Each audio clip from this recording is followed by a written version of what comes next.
Hello cousins, japo mara nyingi watu maarufu wanajaribu kuwa humble kwa kutuonyesha utajiri wao, lakini mara moja huwa wanatushtua maskini kwa kuvaa vitu vya bei ghali kuonyesha thamani zao.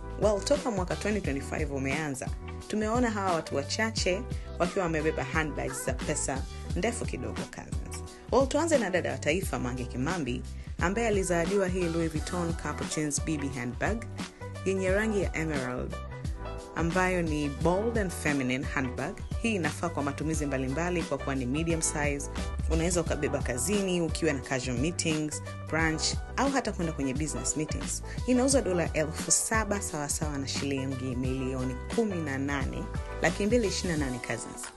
Kama nakuona unavyofikiria ungefikisha wapi nyumba yako, kwenye renta au kwenye yale maneno ya Kiingereza?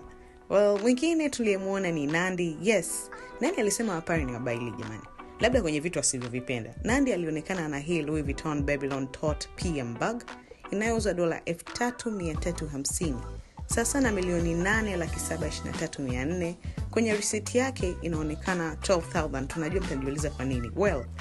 Inategemea na nchi aliyokuepo, wanatumia currency gani, na sisi tumechukua ya dola. Msianze kusema kadanganya, no.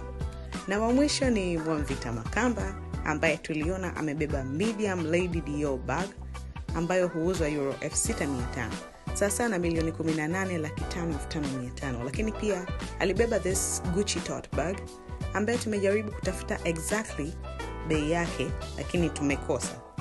Huwa inaanzia $1,000. Tuambie cousins kwako, handbag ipi ina thamani na ni kutoka brand gani na kiasi gani ulinunua? Signing out, Afro Swagger.